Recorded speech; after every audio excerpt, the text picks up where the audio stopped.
The grid goes dark. The streetlights die one by one. You move through a city that looks like someone pressed pause and walked away. Shelves empty, cars abandoned, a silence with weight. In the pockets of the lost, in the corners of alleys, stuff that used to be trash waits. Single-use lighters, dented cans, torn rolls of tape. Right now you shrug and toss it. After the collapse, the same things will buy you a night in a guarded house, a seam of medicine, or the fuel to make a battery-powered radio sing again. This is not fantasy. When supply chains break and the currency of normal life collapses, value shifts to utility. Small, portable, problem-solving items become the new gold. They solve immediate needs: light, fire, wound care, repair, storage, sanitation, and mobility. Below are 7 items almost everyone throws away today, but that will have outsized barter value tomorrow. For each, what it is, why it matters, how people will repurpose it, how to prepare and store it, what you can reasonably expect to trade for it, and the safety/legal caveats you must remember. If practical survival tips matter to you, hit subscribe. This series is about usable, non-fluffy prep. 1. Batteries and disposable lighters. Tiny cylinders, huge power. A single AA or a cheap disposable lighter can become a bargaining chip. What they are and why they become valuable. Batteries are energy in your pocket. Lighters are ignition, instant fire without friction. They're small, portable, durable in many conditions, and they solve immediate survival problems: lighting, running small electronics, flashlights, radios, headlamps, and starting fires for warmth, cooking, or signaling. When the grid is down, devices that require power still matter. Radios to get news, small LED lights to navigate, GPS units if salvaged, camp stoves that take battery-operated igniters. The scarcity of reliable, fresh batteries and safe ignition will push demand up. Practical repurposes. Power. AAA power LED headlamps, flashlights, portable radios, battery-operated water purifiers, small fans, and medical devices like glucose meters. People will cobble battery packs for radios, lights, and communication gear. Fire. Disposable lighters are a low-skill, quick path to cooking, boiling water, warmth, and sterilizing tools. They're reliable compared to wet tinder or complicated friction methods. Trade multiples. A pack of fresh batteries or a box of lighters can feed a group's lighting needs or be used as a favor currency. A 10-pack of batteries might be exchanged for a single meal in some circles. Prep and storage. Rotate stock. Lead the rotation like you would food. Use and replace. Store batteries in a cool, dry place. Keep lighters in a waterproof container. Temperature swings and exposure degrade lighter fluid and batteries. If you plan to keep large quantities, isolate them. Store different chemistries separately, alkaline versus lithium, and keep them from crushing or shorting contacts. Mark dates and do an annual check. Barter value and scenarios. Fresh batteries, high, universal demand. Expect batteries to trade for preserved food, basic tools, or services, a mechanic's fix of a bicycle for a pack of batteries. Lighters, cheap but crucial. One common disposable lighter could net single hot meal or a small hygiene kit. Sellers who credibly offer steady supplies will command premium rates. Safety and legal caveats. Do not attempt to modify or reconfigure batteries into makeshift high-capacity packs without understanding the risks. Thermal runaway and fires are real. Avoid stockpiling massive quantities you can't safely store. For lighters, don't rely on pressurized containers that may leak or explode under heat. Keep them sealed and away from open flames during storage. 2. Medical basics scavenged from trash. Bandages, OTC meds, antiseptic bottles. When clinics close or supply routes are cut, basic wound care and over-the-counter medicines stop being luxuries. They're life-saving. What they are and why they become valuable. A clean gauze pad, an unopened antiseptic bottle, or a sealed pack of adhesive bandages are immediate answers to bleeding, infection, and wound protection. In a long collapse, the greatest danger is not always violence. Infections and untreated injuries kill more quietly and quickly. A small stock of medical basics reduces that risk. Communities will trade food, labor, and shelter for access to even basic wound supplies. Practical repurposes. Bandages.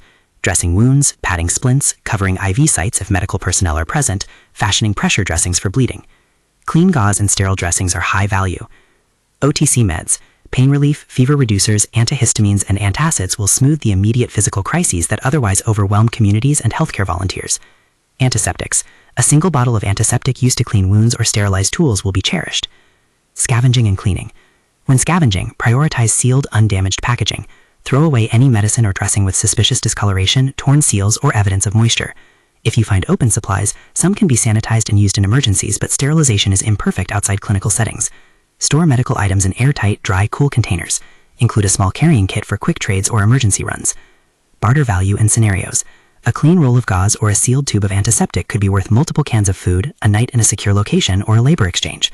People will trade labor to someone who can treat a wound. Access to basic medical supplies often equals temporary authority in barter negotiations. Safety and legal caveats.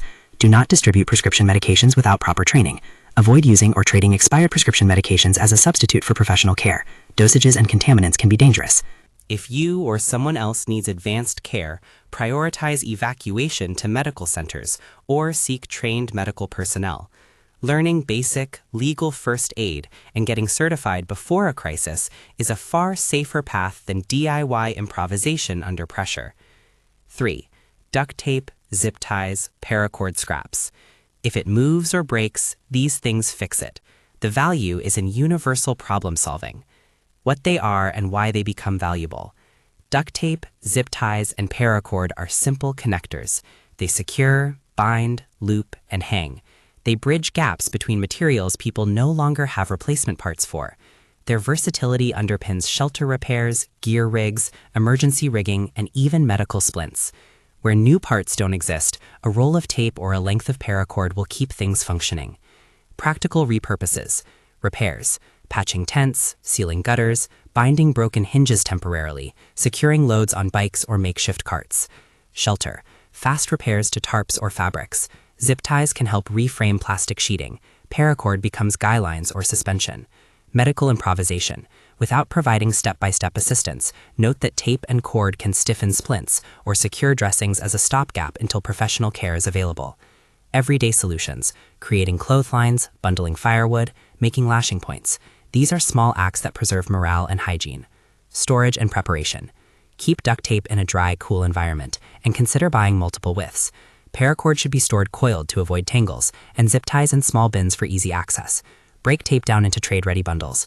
A 2-foot section folded and wrapped will trade easier than an entire roll when carrying weight matters. Barter value and scenarios.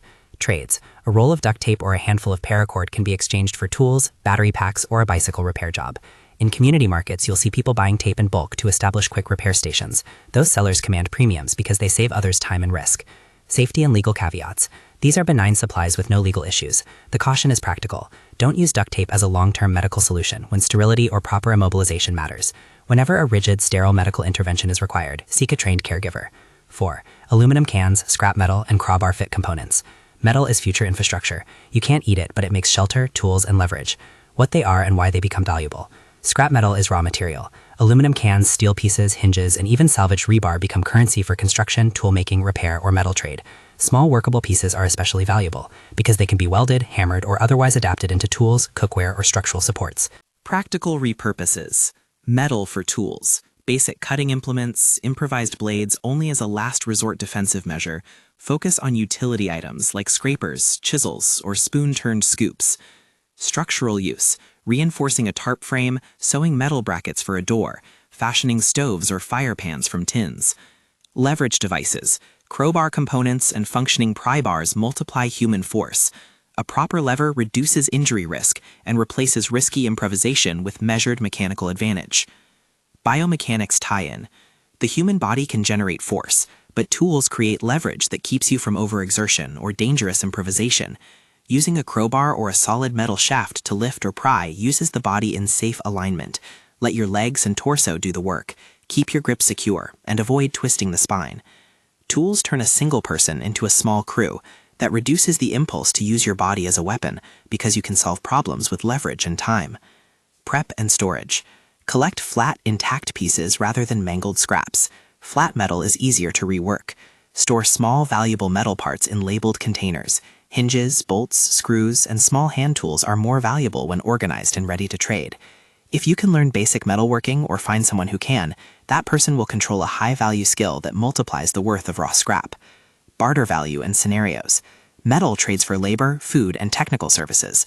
Someone who can offer a repaired door, a sturdy stove, or sharpened tools will command food, medical supplies, or secure sleeping arrangements. Even small chunks of aluminum can be used as coin equivalents if groups agree on exchange rates. Safety and legal caveats. Do not attempt to pass off dangerous sharp metal or improvised blades as safe tools. Avoid improvised weapons as a first resort. Tools should be for repair and construction. If you're learning metalwork, follow local laws about forging and toolmaking. Do not teach or distribute instructions for illegal weapons. 5. Glass bottles and intact plastic containers. Clean containers are one of the most underrated forms of stored value. They hold water, food, and solutions. What they are and why they become valuable. A clean glass jar and an undamaged plastic 5-gallon jug are the simplest way to turn found water into stored water. They're also reusable, inert, and commonly misunderstood in their value. People who understand storage will pay for containers that keep food and water safe, measure portions, and allow for secure exchanges. Practical repurposes. Water storage and transport. Glass is inert and doesn't leach. Heavy-duty plastic containers are lighter and stackable. Food storage, preserving pickled foods, dry grains, or compacted rations. A community cook needs clean containers to portion and trade meals. Signaling and tools. Glass can be ground into useful shards for cutting in emergencies, though offensive uses must be subordinated to utility-first framing. Glass can also be used for solar water pasteurization or as a clean vessel for boiling and sterilizing small items. Prep and storage. Sanitize containers before storage. Store lids and seals separately and check them for warping. Tape or shrink wrap lids to prevent contamination. Label everything with dates and contents. When trading, offer a clean container with a sealed interior or a visible sanitization method. That increases perceived value. Barter value and scenarios. Clean, proven containers often trade for perishable food, fuel, or labor. A 5-gallon jug might buy a day's ration in a desperate market because it allows a family to haul more water in one trip. A sealed glass jar with preserved food can buy a small tool or some spare batteries. Safety and legal caveats. Glass is fragile and can injure. Avoid recommending glass as a weapon. If a shard is used in an extreme emergency to cut rope or cord, that is a last resort answer and not something to train for. Encourage safe handling and proper packing to prevent breakage. 6. Toilet paper, soap, and feminine hygiene supplies. Comfort and health get confused after a while. Sanitation is survival. What they are and why they become valuable. Sanitation prevents disease. Toilet paper, soap, feminine hygiene products, and diapers preserve dignity and reduce fecal oral disease vectors. These are morale goods. People pay to avoid infections and to keep personal hygiene. They also have surprising secondary markets. A bar of soap can clean bandages, wash clothes, or be used as a barter item on its own. Practical repurposes. Sanitation, preventing outbreaks of gastrointestinal disease, which can devastate small groups. Medical support. Clean clothes and soap help reduce wound infection and improve recovery. Psychological value. Hygiene supplies stabilize morale and social cohesion. In many trades, providing sanitary products will earn goodwill, labor, or food. Prep and storage. Keep these items in dry, pest-proof packaging. Compact them to trade-friendly bundles, e.g. a 5-roll toilet paper pack wrapped tightly, a kit with soap, and a washcloth. Feminine hygiene products are often scarce and carry high value due to their specialized nature. Barter value and scenarios. Expect high barter value for feminine hygiene items and diapers. They often trade at or near medical items for desperate families. Toilet paper and soap are universally appreciated. A soap and toilet paper combo could be exchanged for a small quantity of preserved food or for a favor that keeps you included in a group. Safety and legal caveats. No legal risk here, but ethical considerations matter. Respect privacy when trading hygiene items and avoid exploiting scarcity for coercive deals. Always prioritize consent and fairness. They are universal, portable, and directly tied to survival physiology. You can survive without a specific tool, but you cannot sustain a group without water being collected, stored, and transported, and that is where jars and jugs become currency. Practical checklist: how to collect, store, and trade these 7 safely. Scout with purpose. Target sealed medical items, fresh batteries, intact lighters, clean jars and jugs, duct tape, paracord bundles, and functioning bicycle parts. Prioritize sealed and undamaged items. Rotate and label.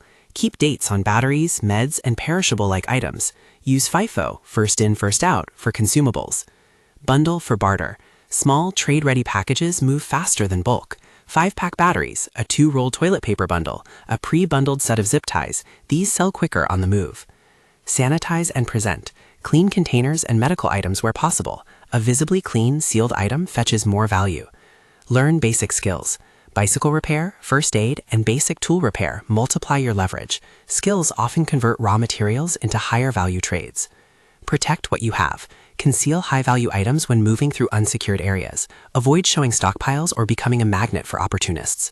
Prioritize escape and de-escalation. Never trade in ways that leave you unarmed in hostile settings. Plan routes, meet in neutral places, and bring a companion when feasible. Ethics and safety reminder.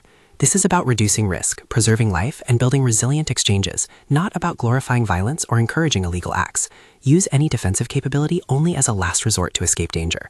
Barter and cooperation create stronger, safer communities than hoarding or hostile takeovers. Seek legal training where applicable and avoid improvisation that risks harm to you or others. Final note and CTA. Value in collapse comes from solving immediate, repeatable problems. The person who can reliably provide light, water storage, wound care, mobility, and sanitation will be traded for and relied upon.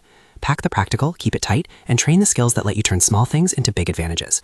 If you want a printable scavenger checklist and step-by-step storage guide for these 7 categories, subscribe and check the link in the description. Keep your head down, your kit ready, and your trades fair.